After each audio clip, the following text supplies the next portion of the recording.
Welcome in to another episode of my Dynasty Fantasy Football YouTube. Today I have my 5 takeaway series covering 5 Dynasty topics from week 13. As always, make sure to subscribe to the channel if you haven't. Let's go. So, the first takeaway, I want to talk about Bucky Irving because Bucky Irving has been so frustrating. He was out for an eternity, it seemed. And it was, when is he going to come back? We don't know. He did come back, and he came back to his role. I mean, he had 17 carries, 61 yards, a touchdown, 2 catches, 20 yards on a 52.5% snap share. Now, that's not a workhorse snap share, but this is a good volume. It is. And it's weird. He didn't start the game. Actually, Rachaad White did, but they went with the hot hand approach. And, we know that Bucky Irving is their best running back. Now, I did think it was interesting. Rachaad White, not Sean Tucker, was the backup. White had 2 carries for 7 yards, 3 catches, 22 yards. Tucker had 2 carries for 0 yards. Tucker was not involved at all. So basically, we went back to what it was before. Bucky Irving is the clear starter. Bucky Irving got the goal line work. He could have had 2 touchdowns if one was not called back by a penalty. And Bucky Irving is the starter. Rachaad White mixes in on passing downs, which kind of makes no sense because Bucky Irving's good at that. It actually would make more sense to complement Irving with a player like Sean Tucker, but they're not going to do that. They had their opportunity to do that. They chose not to do that. So this is how it's going to be for the rest of the year. Rachaad White is a free agent. We can see after that. But for now, Bucky Irving is the only real asset here. Rachaad White is a low-end RB3. But I will say with Bucky Irving, there's nothing to do really. I mean, if you bought low, great. It is what it is with Bucky Irving. I mean, for me, buy, sell, not so much really on him. But Bucky Irving could be a league winner. I think that's the most interesting thing to talk about. He's going to continue to see more work. This game was already pretty good. I think it's only going to ramp up from here. He looked good. He looked like himself. The next 4 games, the Saints. I like that matchup. The Falcons in week 15, first week of fantasy playoffs. Falcons, not good. The Panthers. The Rams didn't have any trouble running on the Panthers this week. And then they finished with the Dolphins. So no scary matchups there. Bucky Irving could be the RB1 he was supposed to be down the stretch. Could be a league winner for you. So something to take a look at. I was very pleased with Bucky Irving's return to the field. Now, something where I was not so pleased was anything related to the Buffalo Bills passing offense. I didn't say the whole offense, just the passing offense. Josh Allen, terrible.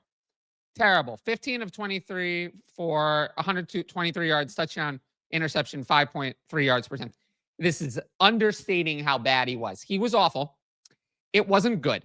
He saved his day with that rushing touchdown, which was a really, really nice play, but it was really bad. I mean, the Bills' passing offense is 100% broken.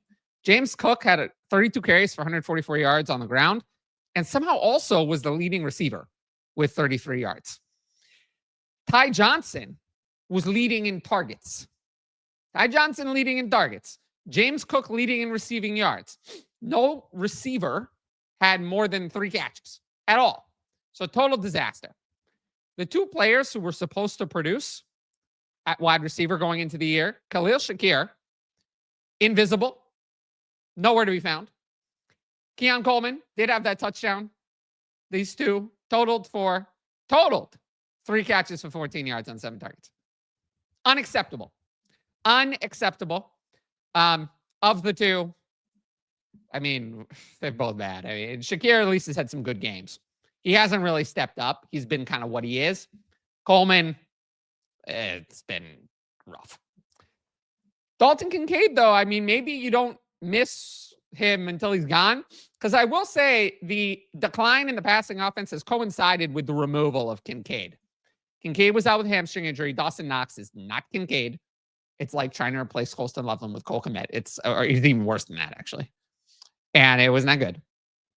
So what is my takeaway here? My takeaway is, first of all, the Bills need another wide receiver. But secondly, I'd consider buying low on Kincaid. You don't miss what you have until it's gone. And I mean, I can tell you that it's Kincaid or Shakir. Those are the two most important receivers to the offense. I'd lean probably that Kincaid is more important than Shakir, to be honest with you. But those are the top two. Everyone else is totally irrelevant. So I think Kincaid he's quietly been good this year. He's out of sight, out of mind. So maybe he's someone I've gained a little bit more appreciation for when he's been out, to be honest.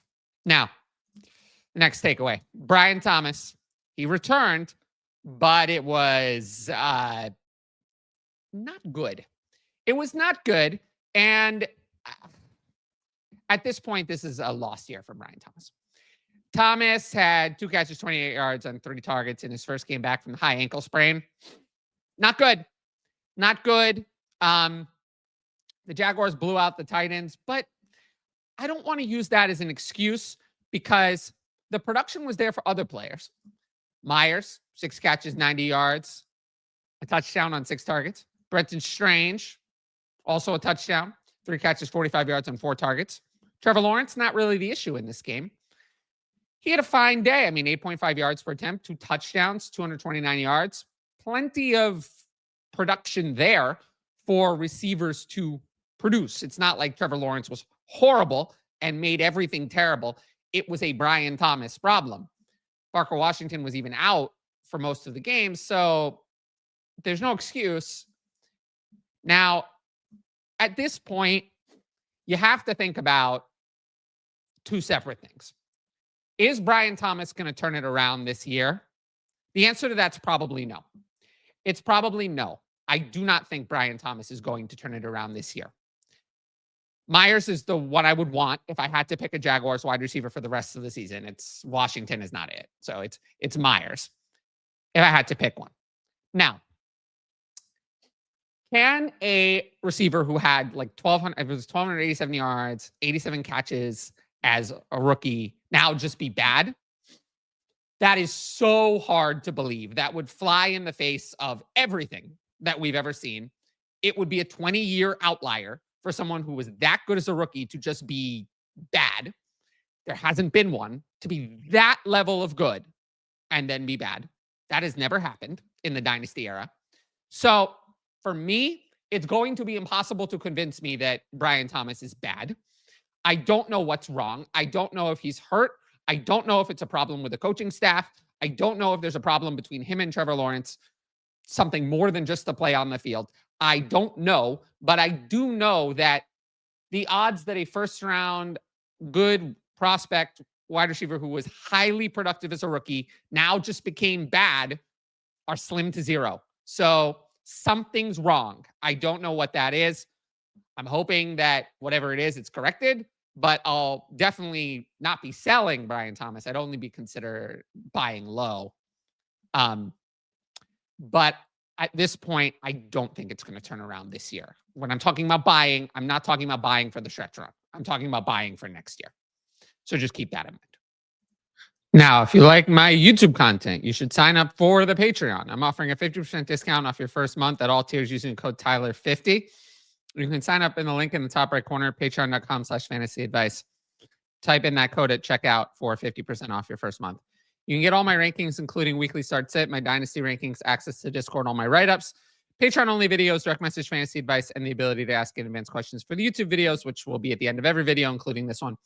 Now, tiers begin at just $6 a month, $3 with that discount. You want to know more about the Patreon? Check out my Why You Should Join the Patreon videos on the channel. They're on the homepage under Patreon promos. I just recorded one, and it's right there on the homepage. So hopefully you can check that out and get more information about the Patreon. And again, I've definitely kind of taken a step back from my like public persona or whatever you want to call it. I'm not really active on X anymore. Not super active in the YouTube comments. So I'm really focusing on the Patreon. And, you know, I really appreciate everyone who signs up. And at the end of the day, look at it from kind of just different perspective. There are a lot of people, not 2 or 20, or it's more than 300 people who are on the Patreon. Would it make sense for me to focus my efforts on the people who are paying for the content, or to focus more effort wasting time on Twitter doing stuff for free? Right? I mean, look at it. Like, if you just put it that way, where should I put my effort? Right? So there are a lot of people who think I'm worth their money. So I am doing my best and focusing on delivering first and foremost for those people. That is the priority. That is, unfortunately, I think it's fair. It's only fair. They are paying for the content. They should get my best stuff. And they do. The best stuff is on the Patreon. At the end of the day, on these YouTube videos, I've tried to take kind of a step back. It's more of a preview. And, I'm just trying to give a glimpse into what my thinking is, more so than lay everything out like I used to. So that's going to be how things are going forward. And I think I'm pretty at peace with my approach. Again, 50% off your first month at all tiers using code TylerYT50, patreon.com, or Tyler50. Sorry about that. Still getting used to the new code. Patreon.com/fantasy advice. Type that code in at checkout. And you can get 50% off. With that said, I'll move into my next topic. So speaking of things I've talked about on the Patreon, the Panthers backfield, I feel like I've spent a lot of time there. Chuba Hubbard, this week, we went back to Chuba Hubbard. 17 carries, 83 yards, 2 catches, 41 yards, a touchdown, of 59% snap share. Dowdle, 18 carries, 58 yards, 2 catches, 21 yards, and 42% snap share. So almost identical touches. Hubbard was more effective, both areas, and played more snaps. But Dowdle still had 20 touches. So it's not like Dowdle was eliminated from the backfield. Now, for me, if I had to pick something, it would be selling high on Hubbard if you can. Hubbard was already replaced by Dowdle once in 2025. It could easily happen again. I am not now saying, well, now Chuba Hubbard will be the starter for the rest of the year. I'm not saying that at all. If they have a bye next week, if in week 15 it came out and now Dowdle was the starter, I wouldn't be surprised. Now, Dowdle made some comments about the running game. I don't think that was appreciated. He also made some comments about his contract. Not sure that was appreciated either. So the Panthers will save $6 million by cutting Hubbard in 2026. This is something I went into in detail on the Patreon. It's something I talk about. I will just leave it at, if you just trust your average analyst for what they say about cap numbers, they look at it wrong. They do it wrong. You'll get an edge by listening to me. A lot of people are citing a $3 million number. They are wrong. The number that you should be looking at is $6 million. And I've explained why on the Patreon. It's all there. I talk about cap, dead cap, cash. There's a lot more there. It's not really worth getting into on the YouTube, but it's there. I do talk about it. It's something I go into detail, and I'm going to do off-season write-ups for every single team. This is going to be one of the things that I cover. So with that said, I think there's a decent chance neither Dowdle nor Hubbard is back on this team, as weird as that sounds. So I'm not buying it with Hubbard. I think we've seen Hubbard is not it. Hubbard has been replaced now many, many times. I'm not assigning Hubbard real dynasty value probably ever again. So that's kind of my takeaway here. Lastly, Adonai Mitchell. I can't believe we're using time on Adonai Mitchell, but we are. And I do like that Tyrod Taylor has given the Jets offense a chance to kind of like audition for next year. Although it wasn't that great today. Mitchell had 8 catches, 102 yards, touchdown on 12 targets. He dominated really kind of the targets. No one else did anything. The next best receiver had 21 yards. So Mitchell was the only receiver in this game. Breece Hall didn't do anything as a receiver either. John Mechie totally flopped. 8 targets, but 4 catches for 19 yards. I don't know. I had always had, if you were on the Patreon, you knew that I had Mitchell still ranked ahead, way ahead of Mechie in Dynasty, because they're both second-round picks. They're both kind of, had some struggles early in their career. But what's more likely? A player who's been in the NFL for 2 years, mysteriously breaking out, or a player who's been in the NFL for 4 years, mysteriously breaking out. It's always going to be the player 2 years. So that's why I've had Mitchell ahead for a long time. And I think at this point, I think I'll settle on Mitchell as the deep Jets wide receiver to be interested in and just ignore Mechie entirely. I think I'm done with Mechie. But my big takeaway here really isn't about Mitchell. Actually, it's Mason Taylor. Mason Taylor. We have to understand that tight end is different from other positions. There are portions to being a tight end that are not relevant to fantasy football. And Mason Taylor is overrated for fantasy football. I'm not talking about real life.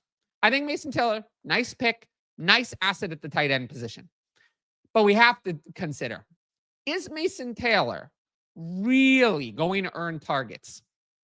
With Garrett Wilson out, Mason Taylor hasn't really stepped up. He hasn't really been any better. We just put in new wide receivers and they went right ahead of him. He had 2 catches for 21 yards on 4 targets. Is Mason Taylor really going to be a weapon? Or is Mason Taylor more like Cade Otton, who produces when wide receivers are out, but the team doesn't want Cade Otton to have 8 targets. The team wants wide receivers to have 8 targets, and they'll give Cade Otton the targets when wide receivers are out. For most tight ends, targets are given, not earned. So Mason Taylor not striking me as a target earner. He's meh. It's okay. But I cannot see that an offense is going to build around Mason Taylor as a key option for us. It'll be Mason Taylor is a nice part of our offense. We're going to use him in the running game to help block. We're going to play snaps, a nice real life tight end, but he's not going to be a focus of our passing game. So I think I have Mason Taylor too high in my dynasty ranks. I think, real life fantasy don't always correlate with tight end, something I talk about on the Patreon a lot and something I'm talking about here now, and just something to consider moving forward, as the Jets will almost certainly add at least some sort of wide receiver to complement Wilson and maybe Mitchell.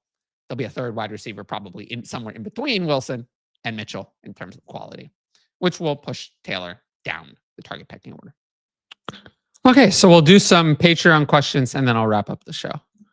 Who are your most rostered quarterbacks and how did you acquire them? Well, I don't think anyone cares about my most rostered quarterbacks, but I think what's more interesting is who is widely rostered on the Patreon. So that would be Drake May, Jaden Daniels, sadly. And then Brock Purdy. Those are the 3 that I think stand out in terms of rostering. Not a lot of JJ McCarthy, I can tell you that. In terms of how you acquire them, I mean, drafting them in rookie drafts, trading for them. Yeah, I mean, all of those ways. I tend to like quarterbacks in Superflex. In general, I tend to value quarterbacks in Superflex more than most. So there's a lot of quarterbacks that I might be in on. What players are you in on at current valuations based on startup ADPs and market value? Well, I won't talk about more quarterbacks here. It's hard for me to get too much of a gauge on that because we're not doing startups right now. So there is no startup ADP. Nobody's doing a startup on December 1st. In terms of who I'm in on, it's going to be a lot of the wide receivers who I still like, but have been disappointing. Rome, Marvin Harrison Jr., Brian Thomas, really those 3. Yeah, those 3 definitely on the list. And Teteroa McMillan for sure. Someone who I believe in, but maybe hasn't produced consistently enough for people to be all in. So those are a few. Speaking of those wide receivers, I want a deeper on video conversation about the disappointing 4 wide receivers. Well, I don't know how much of that I'm going to do, but the disappointing 4 wide receivers are a common topic in the Patreon. The disappointing 4, Marvin Harrison Jr., Rome Odunze, Brian Thomas, and Ladd McConkey are the disappointing 4. I've talked about them a lot. It's interesting. I don't know. This is a Patreon question. We're not going to get too much into it, but I do think it's interesting to show that, especially for someone like Ladd McConkey, that not every wide receiver takes a leap from rookie year forward. They're usually not bad or worse, but a leap is not a guarantee. But for someone like Ladd McConkey, he was also not ever going to be bad when he was not producing at all in the beginning of the year. That was probably a mirage. He was probably going to be at least as good as he was as a rookie. He wasn't going to be bad. So I think some people were hoping for more of a leap from Ladd McConkey. We have not gotten that. But it's something interesting, I think, that I haven't talked about because I've talked about the other guys a zillion times. What are the biggest changes you've seen in the valuation process? With technology in the industry becoming more accurate. Ooh, I dispute that. The industry is not becoming more accurate. How do you expect this to change moving forward? To be honest, I think that it's easier now. I think that most content creators couldn't give two shits about being accurate. They don't care. Makes no difference to them. They just care about their views. They care about their views. They care about attention. If they're accurate, great. If they're not, get some attention from people yelling at them, which helps their algorithm. They don't care at all. So, yeah, I mean, honestly, I don't think it's become harder or I'm expecting any changes. So, yeah, the answer is that I have a process that works. Very little has changed. And I don't know, I just keep having more and more patrons sign up. So I'm not thinking I should change anything major, if that makes sense. What current rookie is going into next year? Do you expect the biggest year two leap? Oh, I think Tedero McMillan is going to have a year two leap. I think he's going to get it all together. That's definitely one on the list. Cam Ward, because I've liked what I've seen from Cam Ward. It just hasn't all come together. Omarion Hampton looked really good, and he just got hurt, and that's unfortunate. Colston Loveland, I think so. Colston Loveland has looked talent-wise excellent, and he's just 21. So that's definitely one. Yeah, there's quite a few right there. At the trade deadline, are we making any deals we wouldn't otherwise make? And are you very much against overpaying when buying production? What about underselling when selling? Okay, you're right about overpaying when buying. That I don't want to do. Underselling when selling, you are right about this. Assets we don't want to take. There are situations where, and I say this in the Patreon all the time, where someone will ask me about a trade, about selling. And I'm like, do I want to do that? No. But if it's that or nothing, I'll do it. I'll sell at that low cost. If it's that or nothing, if you've really tried everything else, if you can't do anything else for someone like these guys that you've listed, if it's that or nothing, even if it's not exactly perfect, I will do it because waiting is even worse. So you are correct about what you're saying. It's an interesting point that you're making and definitely something that I'm with you on. We see late round running backs pop all the time. It's often because they're just better than their competition. They fizzle out after a year or two. What are some indicators you look for to differentiate those running backs who are better than their teammates versus actually really good? Well, first of all, it's how good the teammates are. If you push aside someone better, that's more impressive than pushing aside someone bad. But you have to look at some metrics, right? I mean, yards after contact per attempt is a key metric that I often look at. Yards per carry is a flawed metric, but I will say, like, someone who has 3 yards per carry is probably bad, and someone who has 5 yards a carry is probably good, right? Is yards per carry perfect? No, but it tells you something. You're not going to have good players do not have 3 yards a carry almost ever. And if you have 5 yards a carry, you're almost certainly, over a whole season, you're almost certainly not that. Additionally, I look at receiving work, how efficient you were in that receiving work. And then just kind of there's a subjective component. Do I think you're really good or just okay? Bucky Irving, that's someone, he popped to me as really good, really, really good, a step above just replaceable. Whereas like, who's someone who's kind of replaceable talent? Tyler Algier was actually pretty good, honestly. Maybe Dameon Pierce. Dameon Pierce was kind of like just okay. That would be one who was just okay. But yeah, you kind of have to think about that. Is how elite are they really? Is this really something that is going to stick, or is it something that's just kind of a short-term thing? You know, Isaiah Pacheco always stood out to someone who was not elite, better than the competition, but not elite. What's stopping Rashee Rice from being ranked amongst the highest tier of receivers, given his production? I mean, Rashee Rice is ranked pretty high already. I'm not sure how much higher we really want Rashee Rice to be ranked. Honestly, yeah, I mean, how high do you want him to be ranked?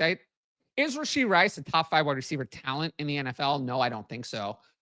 Is he a top 5 for fantasy? Maybe he is. He's been playing very well. He's producing. I don't know. I mean, who's better, Rashee Rice or CeeDee Lamb or Justin Jefferson? I mean, those are better players than Rashee Rice overall. So, but Rashee Rice is in a good situation. But yeah, I mean, those guys are in the same tier. So what tier do you want him to be in? The tier with Jackson Smith-Njigba and Puka Nacua, who are younger, and I think their production is a little more locked? No. So I think he's as high as he can be. I don't know what I would change, really, to be honest. But he's a Dynasty wide receiver 1 for me. So at the very least, he's in a high tier of receiver. And definitely someone I trust for multiple years of production. Okay, if you like the video, make sure to support the channel by subscribing, and don't forget to hit that new hype button to help the videos in the algorithm. Plus, hit that notifications bell so you can be notified about all my exciting content as it drops. Of course, if you want my best fantasy football advice, it's available on the Patreon. Dynasty content year-round. I start the content in season. 50% discount at all tiers using code Tyler50. You can sign up in the link top right corner, patreon.com/fantasy advice. Every sign up helps support my independent content.